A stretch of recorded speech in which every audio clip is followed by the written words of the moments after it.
এবার থেকে শুরু আইএসএল। ভালোবাসা দিবসে ময়দানে মুখোমুখি Mohun Bagan super giant Kerala blasters. মেসিকান্ডের তিক্ত স্মৃতি ভুলে সেজে উঠেছে যুব ভারতী ক্রীড়াঙ্গন।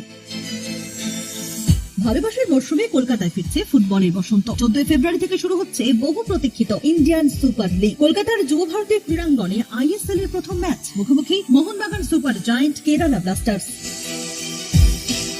গত 13 ডিসেম্বর ফুটবলের যুবরাজ মেসির আগমনে চূড়ান্ত বিশৃঙ্খলা আর অব্যবস্থার সাক্ষী হয়েছিল যুব ভারতী। গ্যালারির হোর্ডিং ভাঙা থেকে শুরু করে চেয়ার ভাঙচুর, দর্শকের তাণ্ডবে লজ্জায় মাথা হেঁট হয়েছিল ভারতীয় ফুটবলের মকা কলকাতা। সেই স্মৃতি ভুলে শনিবার নতুন করে সেজে উঠেছে যুব ভারতী ক্রীড়াঙ্গন।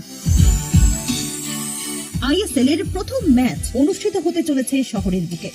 মোহনবাগান বনাম কেরালা ব্লাস্টার্স ফুটবলের মহাযুদ্ধ দিয়ে শুরু হচ্ছে ধারালো মরশুম। ঘরের মাঠে খেলতে নামছে সবুজ বেরুন ব্রিগেড। কোচ হিসেবে মোহনবাগানের দায়িত্ব নেওয়ার পর সার্জিও লোবেরার কাছেও শনিবারের টুর্নামেন্ট নিজেকে প্রমাণ করার অন্যতম বড় মঞ্চ।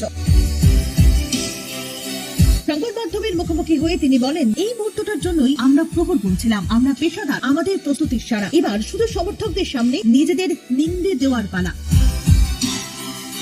লিগ টেবিলের শীর্ষে থাকায় যে তার একমাত্র লক্ষ্য স্পষ্ট জানিয়ে দেন লোবেরা। প্রথম ম্যাচ নিয়ে সবুজ বেরুন কোচ যেমন আত্মবিশ্বাসী, তেমনই জন্মনে দলের প্রাণ ভোমরা দিমিত্রি পেত্রাতস। তার মতে লোবেরা মোহনবাগান সুপার জায়ান্টের দায়িত্ব নেওয়ার পর দল অনেক বেশি আত্মবিশ্বাসী হয়েছে।